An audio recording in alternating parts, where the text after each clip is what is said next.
Hello everyone, my name is Braden, this is Airless Cool 9, and in today's video, we're going to talk about more new and updated monsters that are coming to Dungeons & Dragons in the 2024 Monster Manual that's coming out in February.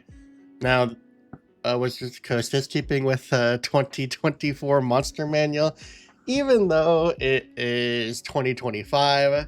So that's slightly confusing, but do keep in mind that the 2024 Monster Manual is indeed coming out this year. It is not out yet. It comes out February 18th, I believe. And you can get early access to it if you pre-order it on D&D Beyond and have subscription to you have a D&D Beyond subscription. You could get it a few days early, so there is that possibility. So there are some options there. I will be getting the Monster Manual early just because I really want to read it. So yeah, we're going to get into some news that WotC gave us recently about these upcoming monsters. We're going to talk about it, and I do have a few new monsters to showcase, or at least some new monsters and some updated ones. We have more new, or no, that's not true. We have 3 updates and 2 new monsters to show you today, so keep an eye out for those. I will have these pinned or we'll have the chapters in the video description if you want to skip ahead, so keep that in mind. So let's go ahead and get to it. I have this set up on my phone, so there we go. So just some general changes to this 2024 Monster Manual. There's approximately 500 monsters, and about 80 of these are new monsters. From some of the videos I watched, it sounds like there may be 504 monsters in the Monster Manual and 75 new ones, though I will need to confirm that when I get my hands on this new book. Some other new things is that some monsters have had their creature types completely changed. The ones that we know about for sure are that gnolls are now fiends, which makes a whole lot of sense. Goblinoids are now considered to be fey instead of humanoid, which they've also been hinting at as a change in recent years. So that makes sense that they've fully gone down to that specific route. And finally, something that was teased in the player's handbook that released in 2024 are that sphinxes are celestials. So we know that those are for sure some changes, and there are for sure some others as well, but we don't know any additional specifics just yet, though there may be one monster that has there's some variety in one monster that we will talk about here in a little bit. Next is that monsters no longer have any resistance or immunity to non-magical bludgeoning, piercing, and slashing damage.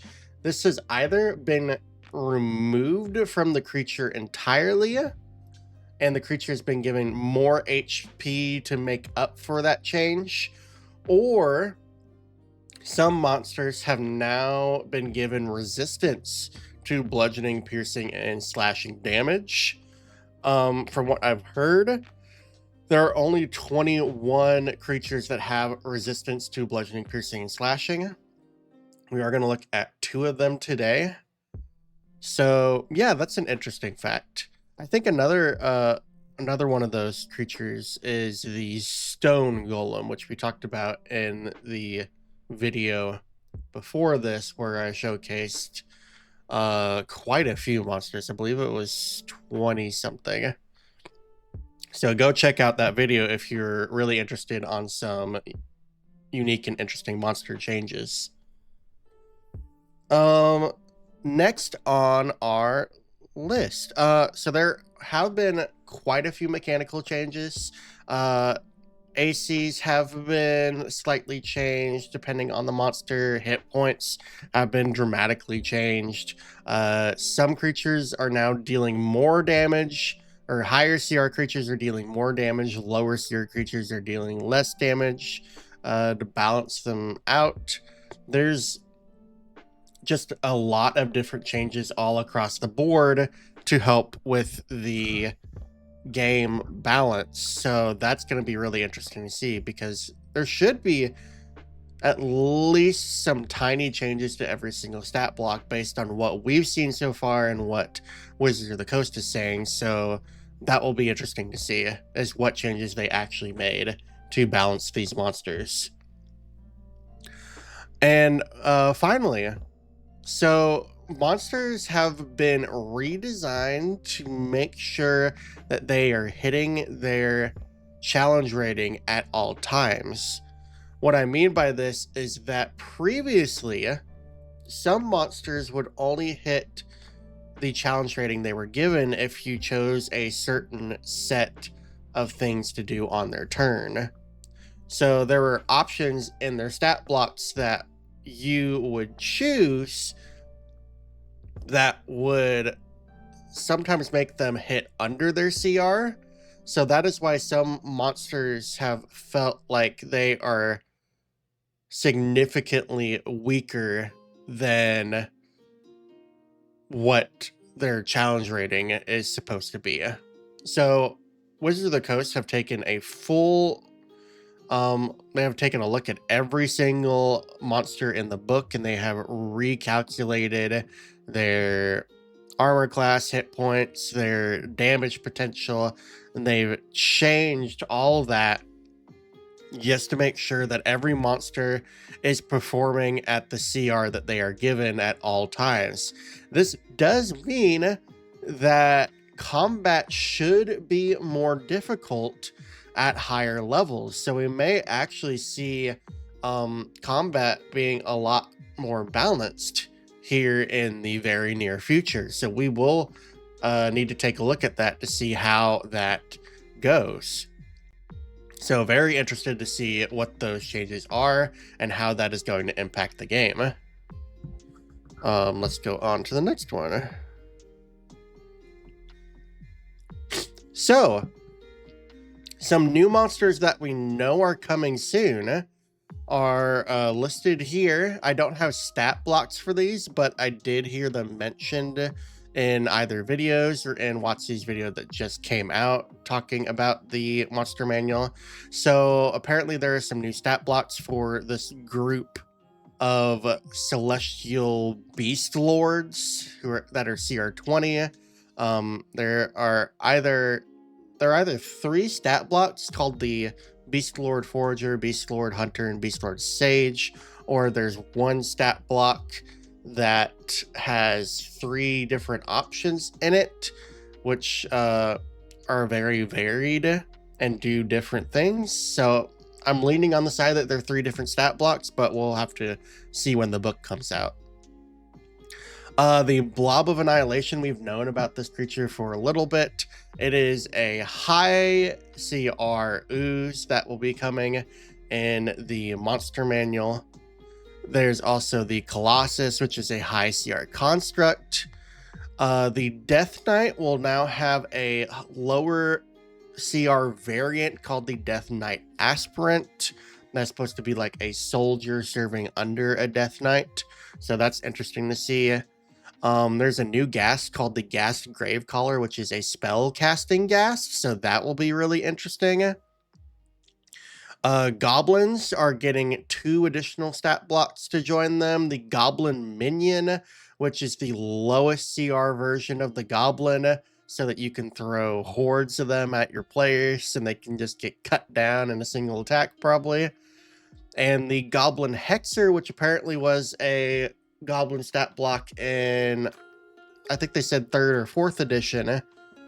That's a spellcasting goblin. So that's really interesting to see that we're getting that as well. That'll be cool. There's also a bunch of new NPC stat blocks that we're going to get in their NPC section. It sounds like there's going to be some more cultist variants, some new stat blocks called performers, some new pirate stat blocks, some priest variants. These are just some of the ones that they mentioned. I assume there might be a few others, but those are the ones that I heard. And then finally, the vampire family is getting 3 new stat blocks. So there's a vampire familiar, which is CR3, the vampire spawn, which was already before in the book, but is getting revised slightly, is the CR5 version. Then in between, we have the vampire Nightbringer, which is a CR8, the main vampire, which is being redesigned, which is CR13, and then finally the vampire Umbral Lord, which is CR15. So we're getting 3 new vampire stat blocks, which is pretty nice to see, and it will definitely increase the range of CRs that your party can face these undead threats. So that's going to be really, really fun. So, that's all the updates that I really have on new monsters that are coming soon. So let's actually talk about some stat blocks that are here for us to take a look at and see the changes that have been made. As you can see here in the bottom left-hand corner of the page, I have the source that I found these stat blocks at. These are from other YouTubers that got these shared with them by Wizards of the Coast. So if you do want to go watch their videos, go ahead and do so. They were pretty neat to watch and listen to. So I've included their channels in that corner. So if you're interested, please go check them out. So the first creature that we're going to take a look at are the Cyclops. So as you can see here, this is some new Cyclops art. We have our normal Cyclops here in the center, and then here on the right side, there's a new Cyclops stat block that we're going to take a look at. But I did want to showcase this art before we take a look at any of the stat blocks, because the art is really interesting in this book. There's some really cool looking art. So yeah, you can see here we got 2 Cyclops stat blocks that we're going to take a look at. So here, this is one of the pages in the actual monster manual. This is for the Cyclops themselves. They are monocular servants of destiny. All the creatures now have a little like tagline under their name, which is pretty cool, so you have an idea of what their gist is. You can also see that for habitats that you might encounter Cyclopses in. Those habitats are coastal, desert, grassland, hill, mountain, and underdark. And if you're looking for treasures that might be on Cyclopses that your players could find once they defeat one of these creatures, you're going to want to roll on the armaments table in the 2024 Dungeon Master's Guide. So that's really nice that they have those listed there. Just really helps you as the Dungeon Master decide what your characters might scavenge from these creatures, and really makes the world a little bit more alive. So yeah, Cyclopses are gigantic one-eyed descendants of the gods. Using their mystical vision, Cyclops can witness how future events are likely to occur. Now, this is quite a different narrative about Cyclopses than in previous versions. Before, Cyclopses were just really big dumb brutes, so they've taken a different narrative with these Cyclopses, which is quite nice to see, and they've given them a little bit more interesting abilities that really switch up how you are going to run these creatures themselves. So let's take a look at the Cyclops Sentry first, because this is the version that is based most closely on the stat block that is in the 2024 Dungeon Master's Guide. They're both the same CR6, and I'll tell you what changes they have made to these stat blocks. off the bat, the first change that we see is that the speed has been increased to 40 feet. This does make a lot of narrative sense because these are huge giants. They are taller than most creatures, so therefore their gait is going to be quite larger than most other creatures, so it only makes sense that their speed is now 40 feet instead of the 30 that it was. Other than that, I have the previous stat block over here on the side. That there aren't any stat changes at all. No new saving throws or anything like that. All that has remained the same. What they have done is they have taken away their poor depth perception trait that was present in 2024, which gave them disadvantage on attack rolls against a target more than 30 feet away. This really kind of sucked, so it's good that they removed that because it was kind of dumb, and honestly you wouldn't probably be thinking about it if you were throwing a Cyclops at your players. So it's nice that they took that out of there just to help clean up the stat block, because you're not going to be considering it at all times that if the Cyclops make an attack at a range more than 30 feet away that they're going to have disadvantage. But then again, that should technically already be a case if they're throwing this rock at the long range of the weapon, so it's kind of redundant anyway. So it makes perfect sense why they completely just removed this from the game. So on to other changes to this particular stat block is the multi-attack option now lets the Cyclops make 2 attacks using Great Club or Rock in any combination. This is new because previously the old multi-attack only let the Cyclops make 2 Great Club attacks. So now they can use Great Club or Rock in any combination, and they get to make 2 attacks per turn regardless, which is really nice. That means they're going to stick at that CR06 that WotC's wanting them to be. So it's nice that they have made that change to ensure that level of play is secure. Some other interesting changes that they've done here is for the Great Club, they've reduced the damage that it deals from 3d8 plus 6 to 3d6 plus 6. So they've lowered the average damage here slightly. But what they've also done is they've added into the Sentry stat, the Cyclops Sentry stat block, that if the target is a huge or smaller creature, it has the prone condition, which is really nice. That's pretty cool. So if you're able to prone a target on the first Great Club attack, you're going to have advantage on that second one because the target is now prone. So that should be pretty great for the Cyclops. So yeah, I like that change quite a bit. And then the rock here, the only noticeable change is that its damage has been decreased from 4d10 plus 6 to 3d10 plus 6. So its average damage is now 22 instead of 28. But this does make sense since they've now included it into their multi-attack. They've had to reduce that damage so that they can balance you making either 2 rock attacks, 2 Great Club attacks, or a Great Club attack and a rock attack. It's going to average out to the same damage in the end, or the same damage potential at the end, roughly.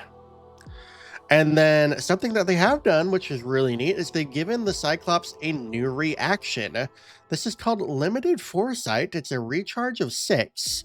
Its trigger is that a creature the Cyclops can see makes an attack roll against it. And in response, the Cyclops imposes disadvantage on the roll, and then the Cyclops gains advantage on attack rolls against the target until the end of its next turn. One moment.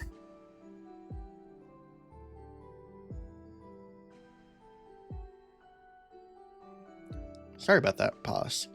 All right, but yeah, so this reaction potentially gives the Cyclops advantage on its rolls and giving the creature attacking at disadvantage on its roll. So this is a really interesting reaction that will really give some interesting level of reactive play to this stat block. I like this new reaction. It's pretty interesting. It gives the Cyclops something that it didn't have. It's really unique. There isn't really anything like this in the game just yet that I can remember. So yeah, I really like this particular reaction. It's really unique, and it gives the attacker a debuff, and it gives the Cyclops a buff in response. So yeah, it's really good, and giving it that recharge of 6 means that they won't get to use it all the time, but it is at least something that they will be able to use once. So yeah, really interesting thing to see here, and I do like the direction that this new Cyclops is taking. And then I assume if you're playing older modules, if you get to a entry in an older book where it tells you to use the Cyclops stat block, if you're using the 2024 monster manual, you're going to instead use the Cyclops Sentry. So just keep that in mind. Next, we're going to take a look at this new stat block, which is a higher CR Cyclops Oracle. This is a CR10 huge giant. They have an AC of 16, 207 hit points, speed of 40 feet. They have a +8 to initiative, so they are adding double their proficiency bonus to their initiative, which is really neat. And this is actually something that we're going to see in a few of these stat blocks that I'm really interested about. The fact that these creatures, or at least some of these creatures, have high initiative bonuses, which means they're going to be going, they're going to be challenging their players in which initiative order that they go because of these high bonuses. So this is going to be really interesting to see. It's very likely that some of these higher CR creatures now are going to be going first in combat before your players. So that's really cool to see, and I'm really interested to see how that's going to affect combat. So the Cyclops Oracle has a strength of 22, a dex of 11, a con of 20, an intelligence of 16, a wisdom of 18, and a charisma of 10. They are proficient in constitution and wisdom saving throws, which are two very good saving throws to have proficiency in. Their skills are history +11 and perception +12. They have true sight of 30 feet, which is really nice, and a passive perception of 22, which is cool to see. For their actions, they have a multi-attack, which lets them make 3 attacks using a Radiant Strike or Flash of Light in any combination. Radiant Strike is a melee attack roll, +10 to hit, reach 10 feet. It deals 22 average damage. That's 3d10 +6 radiant damage, which is really nice. And then Flash of Light is a ranged attack roll, +10 to hit, range 120 feet. It deals 17 damage, which is 2d10 +6 radiant damage. And the target has disadvantage on attack rolls until the end of the Cyclops' next turn. So there's a debuff on top of that ranged attack, which is pretty nice. Finally, the Cyclops Oracle has some spell casting, which lets them cast a few spells requiring no material components, which is nice for them. They use Wisdom as their spellcasting modifier, and they have a spell save a DC of 16. The spells that they cast, these are all, none of these are attack spells. They're all flavor.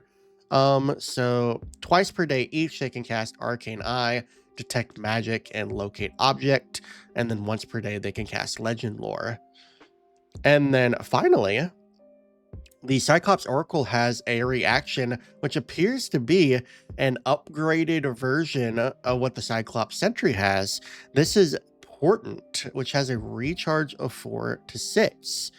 Their trigger is that the Cyclops or an ally it can see makes a d20 test. In response, the Cyclops rolls 1d20 and chooses whether to use that roll in place of the d20 rolled for the d20 test. So yeah, they have Wizard Portent, essentially, which is really cool. So yeah, overall, Cyclopses are looking a lot more interesting. They have some really neat changes. There's another stat block for them to use, a higher CR stat block, which is very flavorful.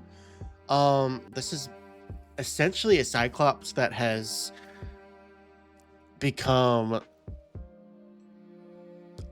its eye has been opened to the secrets of the multiverse. Essentially, is kind of the flavor that I'm getting from it. But yeah, some really cool options here for the Cyclops, and can't wait to use these in some way. I can think of some really interesting ways in which to use the Cyclops Oracle. You could even make a campaign where a Cyclops Oracle is the big bad of is the leader of a group of Cyclops Sentries, and your players need to go and stop this group of Cyclops, which are doing some nefarious deed. So that's the way that you could run this. So yeah, some really interesting things here. Some cool options for you as a dungeon master to use against your players, and I really appreciate that.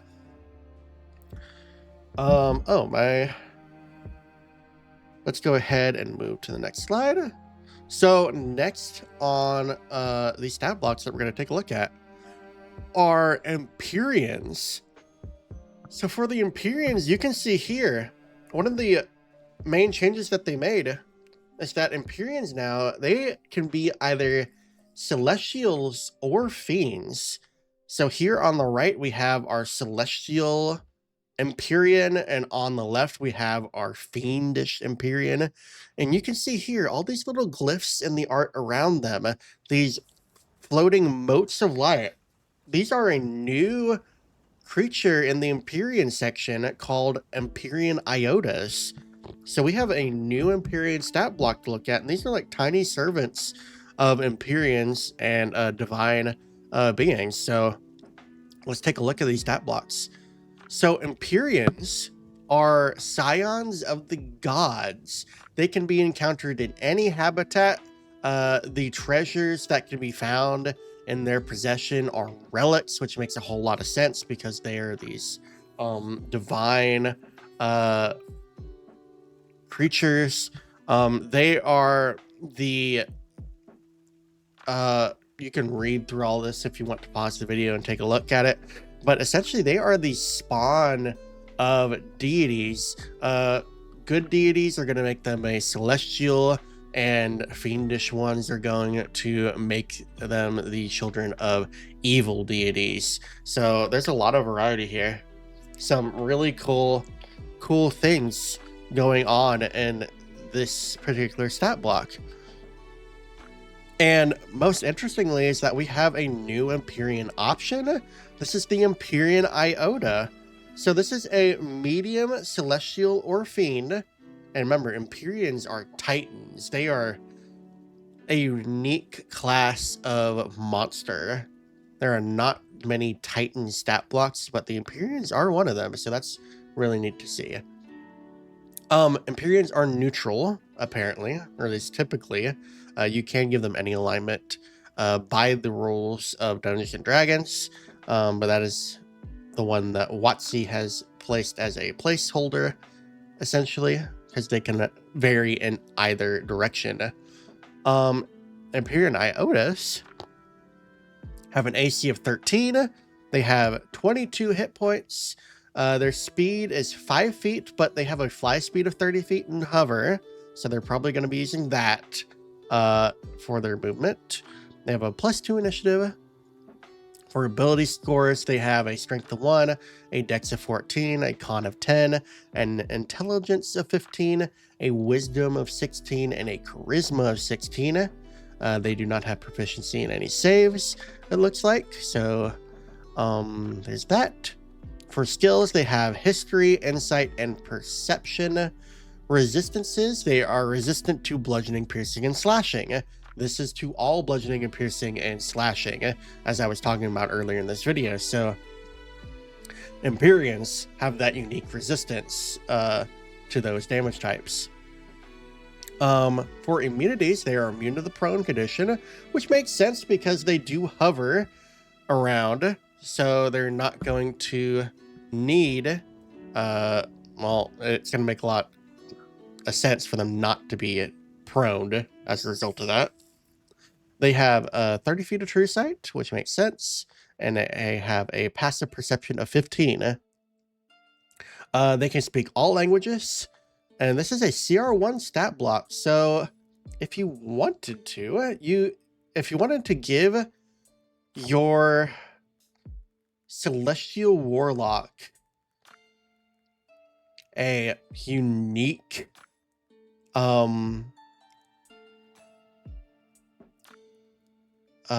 what am I thinking of? A unique familiar for their Pact of the Chain. An Empyrean Iota could be an option since it is a CR1 creature.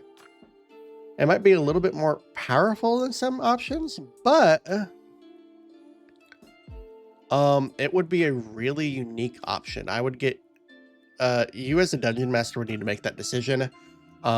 See if you can balance around it. I'm sure there are ways to do so, but I see this as a unique option that could be used for a Celestial Pact of the Chain familiar.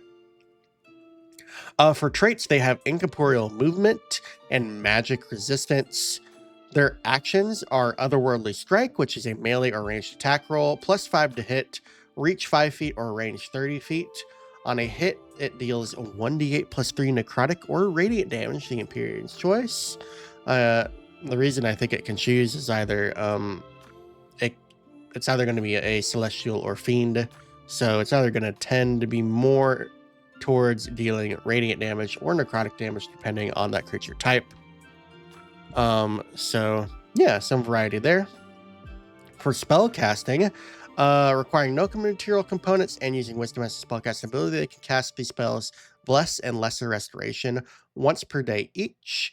I did see the note here that Lesser Restoration as an action because normally it is a bonus action, and I think the reason they did that is because as a bonus action, once per day they can cast the Healing Word spell, which is pretty neat.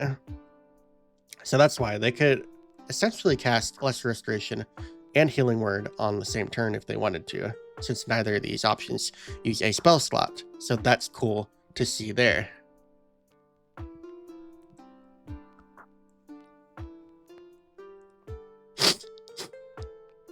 All right, so let's get on to the next option on this list, the Empyrean. So the Empyrean has quite a few changes here that we are going to talk about.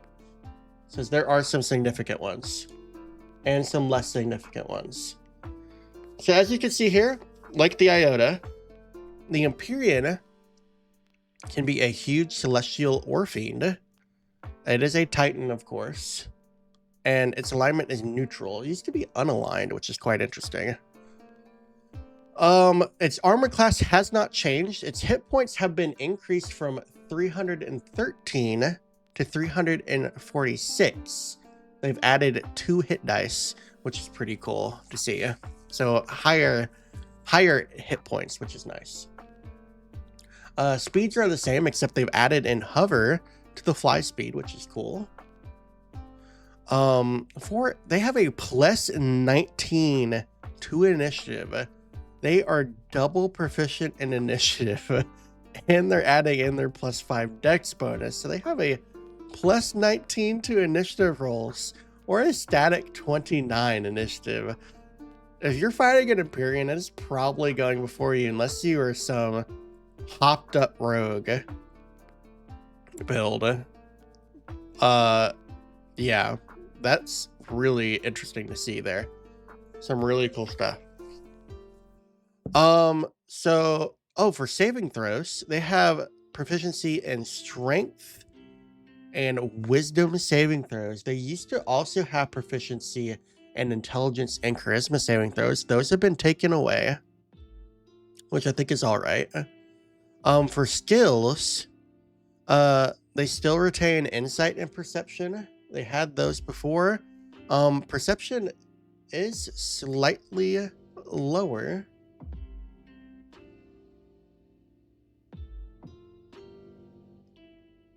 Oh, sorry. No, I'm mistaken. They had insight and persuasion. Now they have insight and perception. That's the change. I was confused there. They used to have damage immunity to bludgeoning, piercing, and slashing from non-magical attacks. This has been removed. They now have resistance to bludgeoning, piercing, and slashing, and they have immunity to necrotic and radiant damage. So yeah, that's really interesting to see there. They have gained some new immunities and gained new resistances. Yeah, that's really cool to see there. This is probably gonna last in combat just a little bit longer because of those resistances.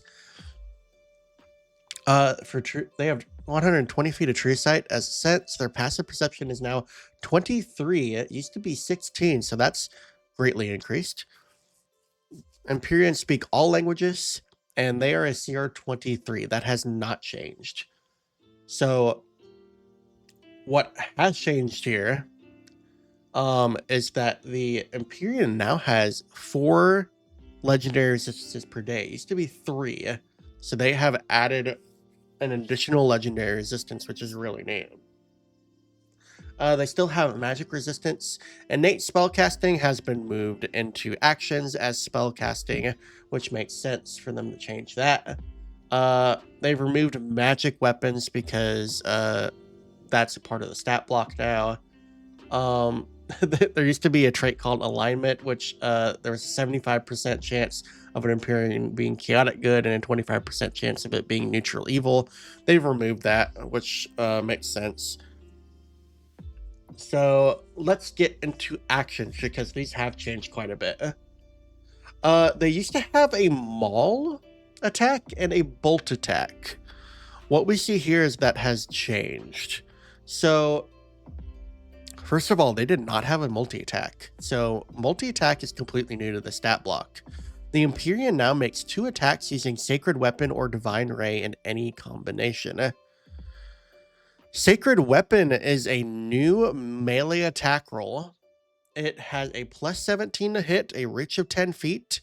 It deals 66 plus 10 force damage. That's 31 average force damage on a hit. And the target has the stun condition until the start of the Empyrean's next turn. The target, if they choose, they have the option to choose not to become stunned by the attack. But if they do that, they take an extra 21 force damage that bypasses any resistance or immunity that they might have. So that is pretty significant. There used to be a saving throw attached to the Empyrean's maul. It was a DC 15 con save or they would become stunned. They have now removed that saving throw and just made it a thing that happens, but the target has some decision on whether or not the stunned condition affects them or they take extra damage. So I personally like this. The stun condition is a very mean condition.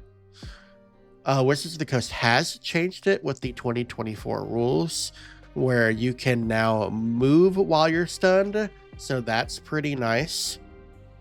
But it still has all those additional detriments to being stunned. So this is pretty unique that the target hit by the attack can choose not to be stunned, but I do like that they take that extra damage as a result that can't be resisted in any way. That's really nice to see. For their ranged attack option, they used to have Bolt. This has now been named Divine Ray. It's a ranged attack roll, plus 15 to hit, range 600 feet. On a hit, it deals 6d8 plus 8. That's 35 average damage, necrotic or radiant, which the Empyrean chooses. So that's pretty unique. The old version was 7d6 damage of a type that the Empyrean got to choose. It was acid, cold, fire, force, lightning, radiant, or thunder.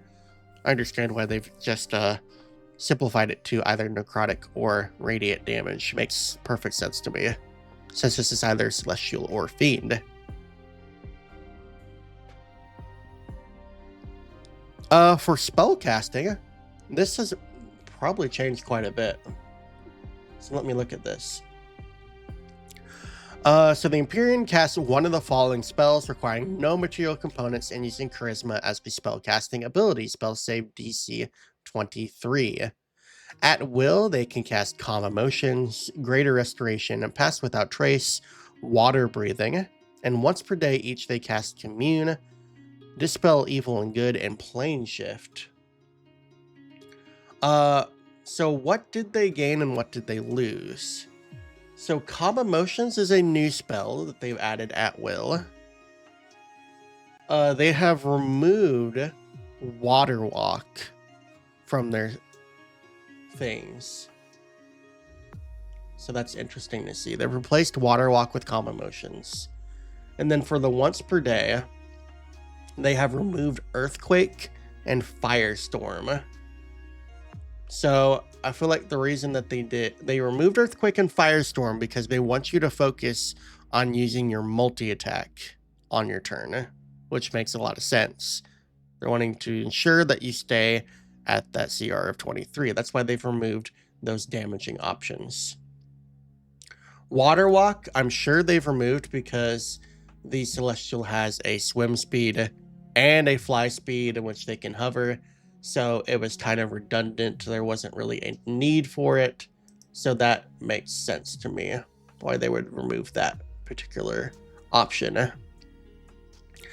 And here was a surprise for me. Legendary actions are apparently still in 2024. I thought they were going to replace all of these with reactions and just give a creature multiple reactions. But no. Legendary actions are still a thing in the game. I guess they're reserved for some creatures, and others that don't have legendary status are going to gain those reaction attacks. So legendary action uses, they have 3 uses, which makes sense. That has not changed. It says immediately after another creature's turn, the Empyrean can expend a use to take one of the following actions. The Empyrean regains all expended uses at the start of each of its turns. This is just the rules for how legendary actions work, which makes sense. So the options that they have are slightly different here. The first one that we're going to talk about is Bolster. This has changed quite a bit. So the new version says the Empyrean gains 10 temporary hit points, and the Empyrean and each ally within 30 feet of it gains advantage on D20 tests until the end of the Empyrean's next turn. The Empyrean can't take this action again until the start of its next turn. So in the old version, the temporary hit points weren't there. What Bolster did was it gave the Empyrean's allies immunity to the Charmed or Frightened condition, an advantage on ability checks and saving throws until the end of its next turn. So they've added in that this now works for attack rolls, which is a nice buff. The Empyrean has also gained temporary hit points from using this legendary action, which is really nice. And they have added that the Empyrean can only use it once per turn. So that is significant. And I'm guessing the reason they added that restriction on it is because of the advantage on D20 tests. You don't need to reuse this ability if you already have that benefit. The only reason to do so would be to gain back 10 temporary hit points. But I can see why they put that restriction on it, because that does make sense. The bolster is something that the Empyrean is going to want to do once, so that they gain the benefits from it, and then they're going to focus on their other legendary actions. And we'll see here, there are some changes here. So the old legendary actions that the Empyrean has, they had an attack, which lets them make one attack, and then they had Trembling Strike, which was a 2 action cost, where they struck the ground with their maul. They triggered an earth tremor. All of the creatures on the ground within 30 feet of the Empyrean had to make a DC 25 strength saving throw or become knocked prone. They've removed both of those. What they have now is a Shockwave of Glory. This is a Constitution saving throw, DC 23. Each creature had a 30-foot emanation originating from the Empyrean. On a failure, it deals 6d8 force damage, and the target has the prone condition. So there's the Trembling Strike that we were looking at.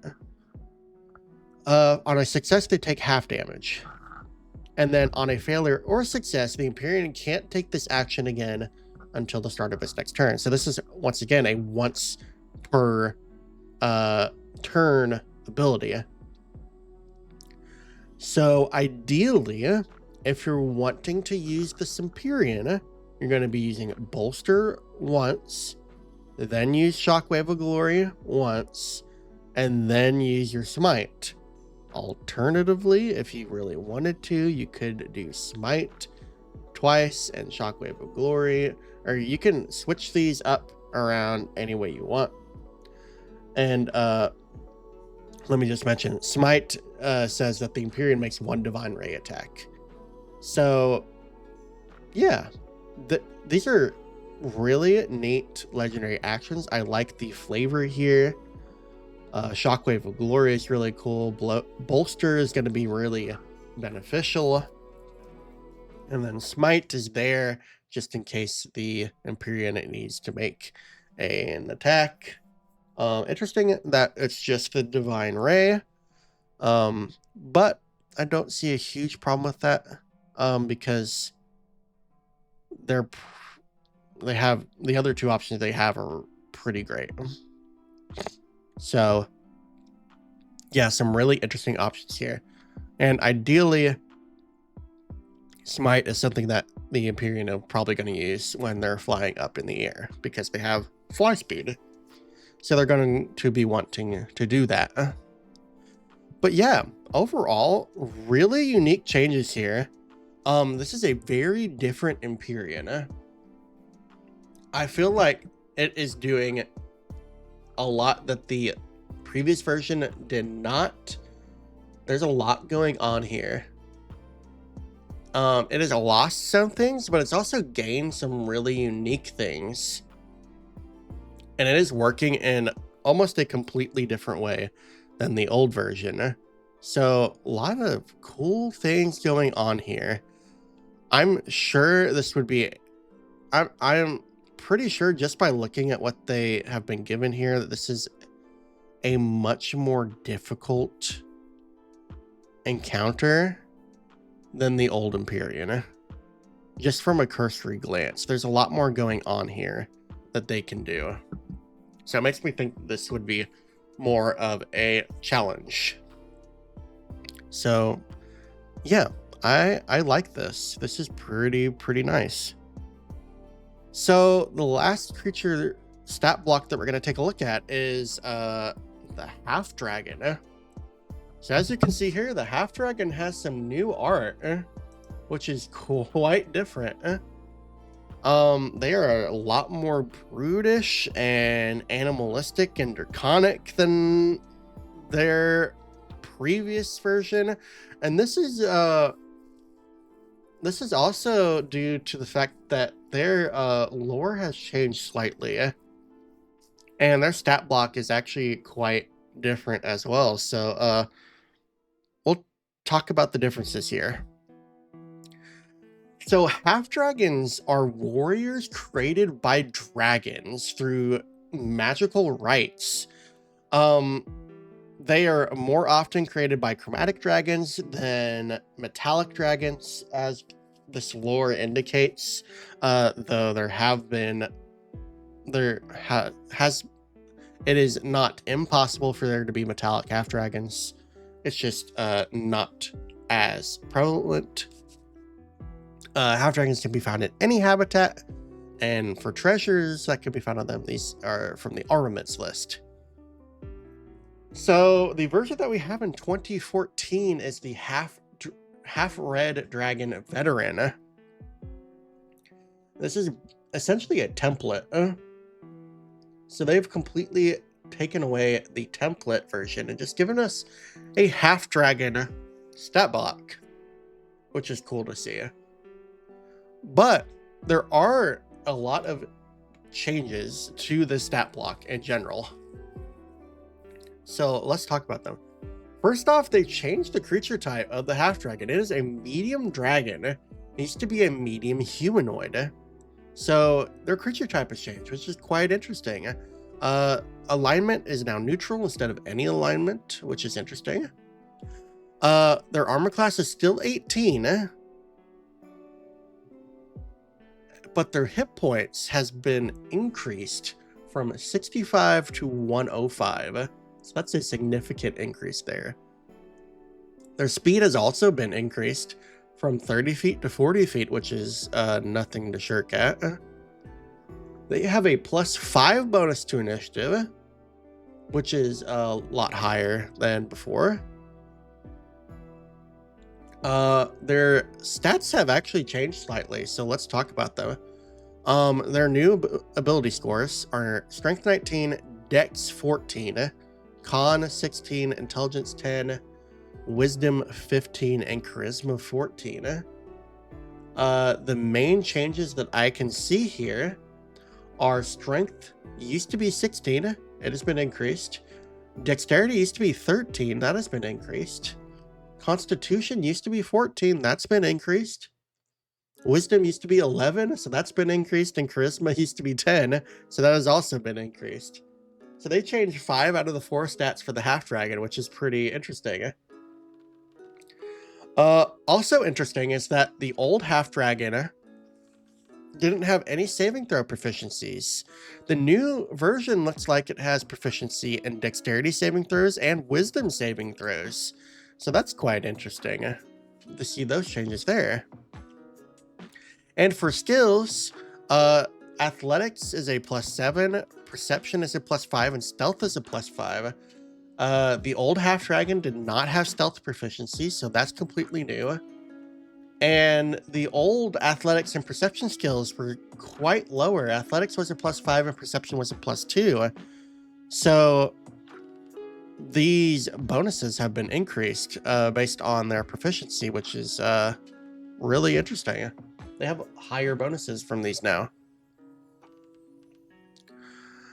For resistances, they've added in here that the damage type is chosen for the Draconic Origin trait below, or is the same as the damage type from the Draconic Origin trait. That's because the old version was a red half dragon, so it had fire.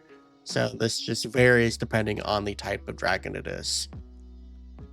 Blind sight 10 feet, dark vision 60 feet, passive perception 15. The only thing that's really changed there is the passive perception bonus has increased. Languages is still common and draconic. The CR is still 5, so this does keeping with the same CR. So that has not changed.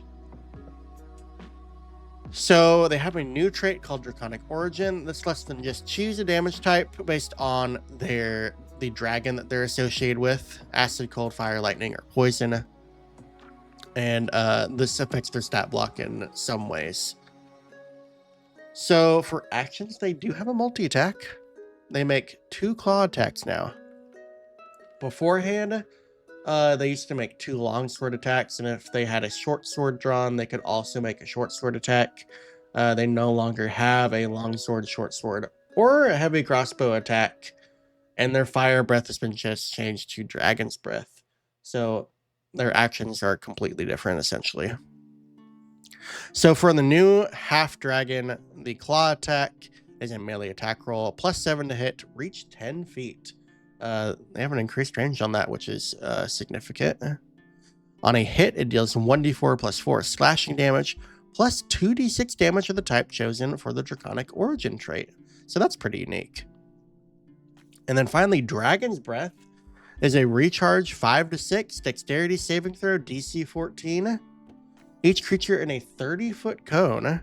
On a failure, it deals 8d6 damage of the type chosen for the Draconic Origin trait. On a success, the creature takes half damage. So before, it used to be a 15-foot cone, so the cone size has increased. It used to deal 7d6, so it's dealing an additional 1d6 damage. And apparently the DC went down by 1, though I don't know really how that happened. They must have calculated it off. The calculation must have been off. That's what I'm assuming. Oh, I see. The breath weapon used to be based off of the dragon parent. So the DC was tied to that. Now the DC is tied to their actual stat block, which makes more sense. And the other new thing that this half dragon has that the other does not is that they have a new bonus action called Leap, which lets them jump 30 feet by expending 10 feet of movement. So that's really neat. They have the potential of moving 60 feet and around, which is quite crazy. So yeah, overall, some really, really interesting changes here. I think this is a better stat block. It's definitely doing a lot more than the old version did. It's beefier. It's looks like it's dealing more damage here. The old average would have been